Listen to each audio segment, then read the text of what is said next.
हे दोस्तों, कैसे हैं आप सब लोग। आज 28 अक्टूबर, टाइम हो रहा है 4:08। आपके सामने बीटीसी का चार्ट ओपन है। यह चार्ट आप 15 मिनट के टाइम फ्रेम पर देख रहे हैं और इस 15 मिनट के टाइम फ्रेम पर दोस्तों आपको एक अच्छा खासा आपको एक रेजिस्टेंस दिखाई दे रहा होगा, जो कि है 1,14,580 पर। यहाँ पर काफ़ी अच्छी खासी मात्रा पे यहाँ पर सेलर्स बैठे हुए हैं, तो फिर यहाँ पर आपको बाइंग से बचना चाहिए और देखा जाए तो अभी आपको सेलिंग से भी बचना चाहिए, क्योंकि इसका रीज़न ये है कि अभी मार्केट काफ़ी ज़्यादा कंसोलिडेशन में है। और जब भी मार्केट कंसोलिडेशन में होता है तो आपको वहाँ पर न्यूट्रल स्थिति में ही होना चाहिए।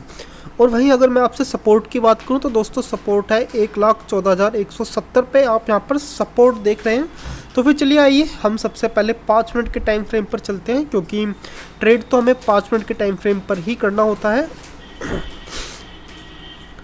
तो यहाँ पर देखिए, जैसे कि मैं आपसे कह रहा था कि आपको यहाँ पे सेलिंग से भी बचना चाहिए, क्योंकि अभी इस कैंडल की क्लोजिंग में जस्ट 15 सेकंड के आसपास का टाइम है। और अगर आप 5 मिनट के टाइम फ्रेम पर इस कैंडल को एनालिसिस करने की कोशिश करेंगे तो आप पाएंगे कि यहाँ पर जो सेलर्स हैं वो बहुत ज़्यादा वीक है। ठीक है, जब भी दोस्तों आपको कुछ इस तरह की छोटी कैंडल्स देखने को मिले और उसकी आपको विक्स देखने को मिले, ठीक है, तो फिर आप यहाँ पर समझ जाइए कि जो सेलर्स हैं वो इतने ज़्यादा एक्साइटेड नहीं है, यहाँ पर सेलर्स यहाँ पर वीक है।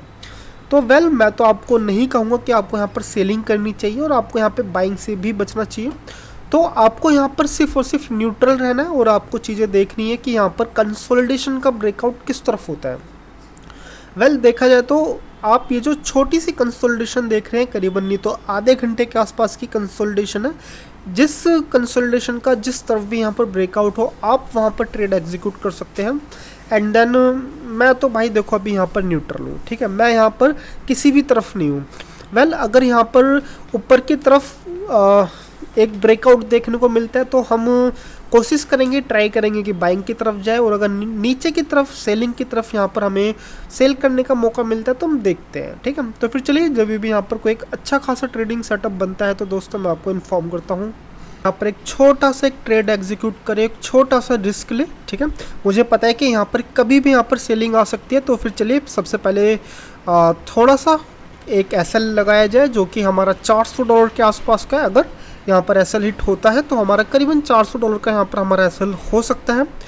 देखो यहाँ पर प्रोबेबिलिटी काफ़ी हाई है कि यहाँ पर एसएल हिट हो जाए, ठीक है, लेकिन यहाँ पर आपको ये भी है कि भाई यहाँ पर पॉसिबिलिटीज़ उतनी ही ज़्यादा हाई है कि यहाँ पर ये जो आपको ब्रेकआउट देखने को मिला है, अगर ये ब्रेकआउट सक्सेसफुल होता है तो हमारे यहाँ पर प्रॉफिट भी काफ़ी ज़्यादा हो सकता है। ठीक है, ओके, तो फिर यहाँ पर अभी कुछ ज़्यादा खास बताने लायक है नहीं, क्योंकि ज़्यादातर जब भी ब्रेकआउट्स होते हैं तो यहाँ पर फेक ब्रेकआउट्स भी होते हैं। अगर फेक ब्रेकआउट्स होता है तो ऑब्वियसली लॉस हमारा $385 के आसपास हमारे यहाँ पर होगा। अगर यहाँ पर ये फेक ब्रेकआउट अगर नहीं है, ठीक है, तो फिर हमारा प्रॉफिट काफ़ी अच्छा खासा होगा।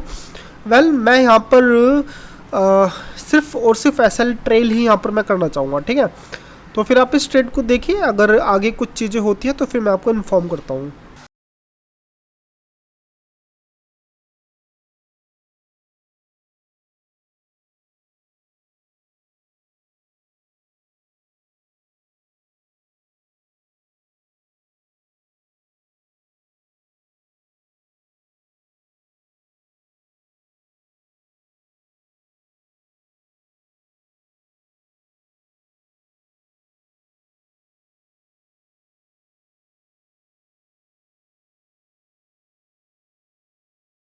तो हे दोस्तों, ये कैंडल जस्ट अभी क्लोजिंग होने ही वाली है और करीबन 30 सेकंड के आसपास का टाइम है। और अगर मैं इस कैंडल के शेप की बात करूं तो भाई काफ़ी बुरी कैंडल बन रही है। ठीक है, एंड देन जब भी मार्केट में काफ़ी अच्छी खासी बाइंग आनी होती है तो मार्केट में इतनी ख़राब कैंडल नहीं बनती है।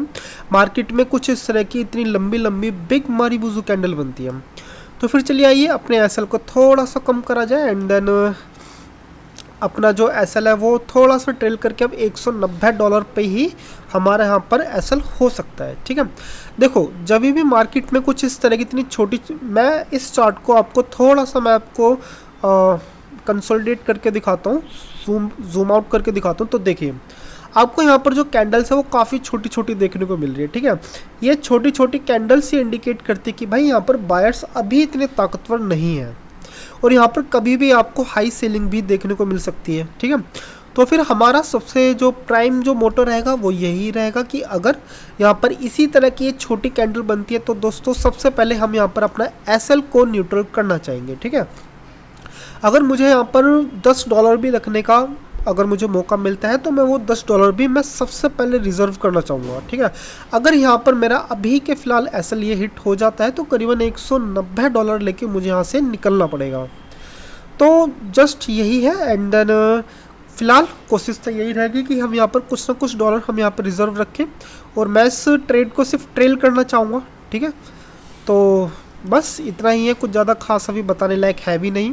तो फिर चलिए देखते हैं कि या तो मैं आपसे एसएल पे मिलता हूँ, शायद अभी मिल जाए, या फिर ओके दोस्तों, तो यहाँ पर एसएल हिट हमारा हो चुका है, ठीक है। करीबन $203 के आसपास हमारा यहाँ पर लॉस हुआ है। तो ठीक है, ये चीज़ें होती हैं, ठीक है। जब भी आप यहाँ पर करीबन तो अपने काफ़ी अच्छे खासे ब्रेकिंग जोन में अगर आप बैठते हो तो दोस्तों ये चीज़ें होना काफ़ी ज़्यादा एकदम नॉर्मल है। आप बताइए आपको वीडियो कैसी लग रही है, आप मुझे कमेंट करके बताइए। एंड देन अगर आपको वीडियो अच्छी लग रही है तो प्लीज़ कमेंट कीजिए, कमेंट करना काफ़ी ज़्यादा ज़रूरी है। तो चलिए दोस्तों, अगर आप यहाँ तक वीडियो देखें तो आपके लिए बहुत बहुत साधुवाद। चलिए मिलते हैं आप कल आपसे।